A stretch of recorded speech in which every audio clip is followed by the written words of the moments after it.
오늘 강의의 마지막 시간, 도시개발 전체적인 체계는 지난 시간에 살펴봤고, 도시개발법에서 나오는 도시개발 사업의 구체적인 내용들, 전체적인 흐름을 중심으로 해서 쭉 마무리하도록 합니다.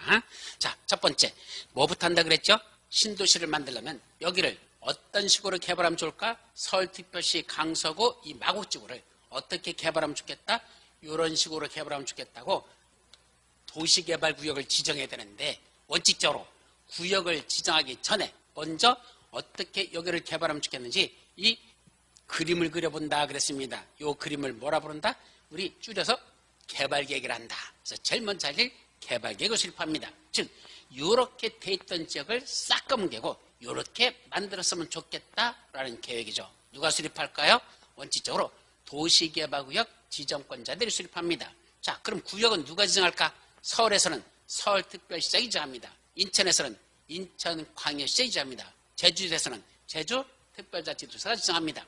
또 경기도에서는 경기도도지사지가 지정합니다. 이 자들을 뭐라 본다? 시도지사라고 표현하죠. 그래서 시도사들이 지들이 지정합니다. 근데요, 원래 우리 시도지사 하면 몇 명이 들어갔었죠? 5명이 있었어요. 누구누구 있었습니까? 특별시장, 광역시장, 특별자치시장, 도지사, 특별자치도지사 이렇게 5명이 있었잖아요. 특광, 특시, 도, 특도 5명이 있었습니다. 행정조직의 장 체계도 반드시 외우라고 말씀드렸고, 못 외우면 진도 나갈 수가 없다라고 했었죠. 따라서 시도사에는 5명이 있다. 근데 특이하게도 우리 도시개발법에서는 누가 여기 안 들어가더냐? 세종특별자치시장이 없는 거로 되어 있습니다. 이거는 제가 볼 때는 좀 법적으로 문제는 있어요.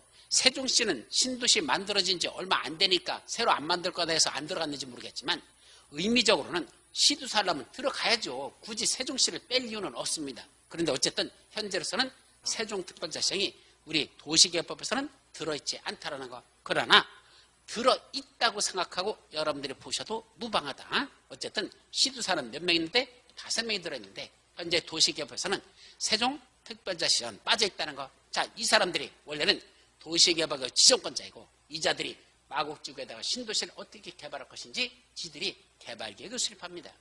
자, 그런데 여기 대도시에선 대도시장이랍니다. 이게 무슨 말이죠? 자, 어디로 갈까?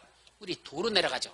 경기도에서는 원칙적으로 경기도도지사가 도시개발구역을 지정하고 그 안에서 개발계획을 지가 수립합니다. 그런데 문제는 경기도 성남시, 경기도 수원시 이렇게 나오죠. 성남시, 수원시 이런 데로 가보죠. 그럼 성남시나 수원시 여기는 어떻게 될까요? 경기도 내에 있는 거잖아. 그때는 경기도도지사가 성남시에다가 수원시에다 도시개발구역을 지정하고 지가 개발계획을 수립할까? 아닙니다. 거기서는 누가 한다?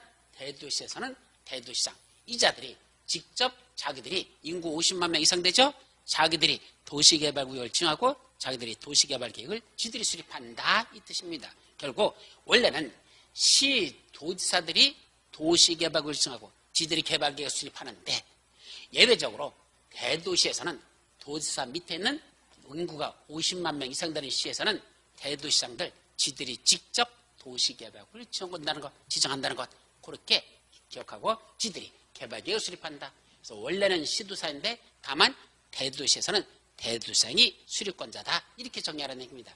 그리고 예외적으로 누가 직접 수립할 수도 있다. 국토교통부장이 지가 직접 개발계획을 수립하는 경우도 있더라. 그래서 국장은 예외적으로 구역 지정권자로서 지가 직접 수립하는 경우도 있습니다. 자, 요까지가 원래 수립권자. 두 번째, 수립식이 구역을 지정하려면 개발계획을 먼저 수립하라 그랬는데 예외적으로 구역부터 먼저 지정해 놓고 나중에 개발계획 수립하는 것들 원래 우리 책에 보면 6가지가 있거든요. 공자생, 외국삼 해가지고 공자생일날 외국사신이 30명이 왔다. 뭐 이렇게 오는 게 있어요. 아직은 외울 거 아니고 공자생, 외국삼 그런 사이가 있으면 구역부터 먼저 지정해 놓고 나중에 개발계획을 나중에 수립하는 경우가 있더라. 원래는 구역을 지정하기 전에 여기다 어떤 식으로 하면 좋을 건지 개발계획을 먼저 수립하고 그 계획에 마음에 들으면 구역을 지정함과 동시에 개발계획을 수립 고시하는 걸 같이 하는 게 일반적이야. 구역 지정할 때 개발계획을 같이 고시하는 게 원칙입니다. 그러니까 계획이 먼저 수립됐으니까 구역 지정할 때 같이 지정한 거죠. 그런데 예외적으로 개발계획을 수립하지 않고 구역부터 지정해 놓고 나중에 개발계획 수립하는 그런 예외도 있더라. 수립 시기에서 중요한 거고. 아까 무슨 방식으로 할 때만, 환지 방식으로 할 때만 종절했던 토지세계 새로운 땅으로 바꿔주겠다, 이거 주겠답니다. 환지 방식이죠. 그때만 이 개발계획에 대해서 토지 수익자에게 보여줘야 됩니다. 여러분, 이 땅을 이런 식으로 새로 개발해 주려고 하는데 여러분들 어떻게 생각하십니까? 이분들에게 동의를 구하라는 얘기입니다. 보세요. 마음에 드세요? 이 땅 이렇게 만들 겁니다. 여러분들 마음에 드세요? 이분들의 동의를 받았습니다.